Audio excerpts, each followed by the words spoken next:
गंग गणपते नमः। आप सभी का आपके अपने चैनल पर बहुत बहुत स्वागत है। आज इस वीडियो में हम कार्तिक मास महात्म्य अध्याय 2 का रसपान करेंगे। वक्रतुंड महाकाय सूर्यकोटि समप्रभा निर्विघ्नं कुरु मे देव सर्वकार्येषु सर्वदा।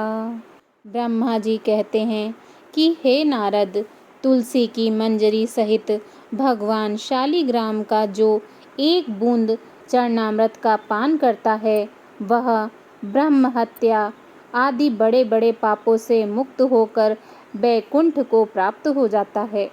जो भगवान शालिग्राम की मूर्ति के आगे अपने पितरों का श्राद्ध करता है उसके पितरों को बैकुंठ प्राप्ति होती है।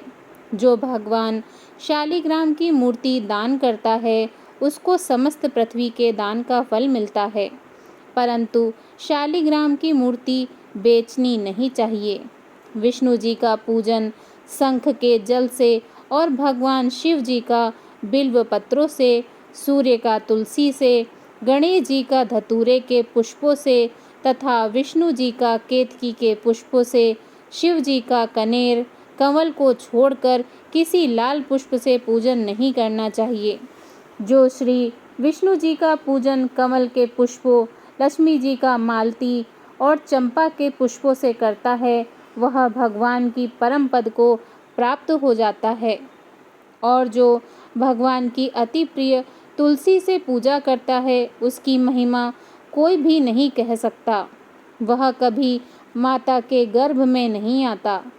तुलसी माला धारण किए मंजूरी युक्त जिसकी मृत्यु हो जाए वह सीधा बिना किसी बाधा के बैकुंठ धाम को जाता है।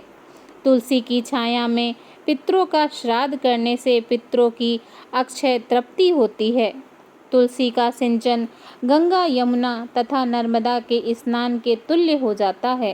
तुलसी का वृक्ष लगाने, सींचने और स्पर्श करने से मनुष्य के काया, वाचा और मनसा तीनों प्रकार के पापों का नाश हो जाता है। जो मनुष्य आंवले के पत्ते और फूलों से भगवान का पूजन करता है तथा आंवले के वृक्ष के नीचे बैठकर भगवान का पूजन करता है उसको सोने के फल और पुष्पों का फल प्राप्त होता है। जो मनुष्य द्वादशी को तुलसी तथा आंवले के पत्तों को तोड़ता है वह घोर नरक में जाता है। जो मनुष्य कार्तिक मास में आंवले के फल, तुलसी और गोपी चंदन की माला धारण करता है वह जीवन मुक्त हो जाता है। इस प्रकार व्रती पुरुष भोजन करा के चंदन, पुष्प, पान और दक्षिणा से ब्राह्मणों को प्रसन्न करे, सारे मास भूमि पर शय्यन करे, ब्रह्मचर्य का पालन करे, पत्तल में एक समय भोजन करे, मौन व्रत धारण करे, वह शूरवीर और कांतिमान होता है। जो एक समय भोजन करता है उसके 1 वर्ष के पाप नष्ट हो जाते हैं।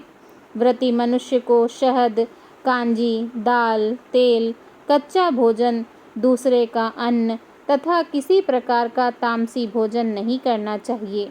रविवार को आंवला न खाएं। देव, वेद, गौ और ब्राह्मण की निंदा न करें। तांबे के पात्र में डाला हुआ दूध और केवल अपने लिए ही पकाया हुआ भोजन नहीं खाना चाहिए। रजस्वला स्त्री, मच्छेल पतित, पाखंडी आदि से वार्तालाप नहीं करना चाहिए। इस तिथियों में इन एक एक चीज़ों का भोजन नहीं करना चाहिए। एकम को पैठा, दूज को बैंगन, तीज को पृथ्वी का फूल, चौथ को मूली, पंच को बेलफल, छठ को कलिंदा, सप्तमी को आंवला, अष्टमी को नारियल, नवमी को जंगली घिया, दशमी को परमल, एकादशी को बेर, द्वादशी को मसूर, त्रयोदशी को पान, चतुर्दशी अथवा अमावस्या और पूर्णमासी को नारी का साग नहीं खाना चाहिए।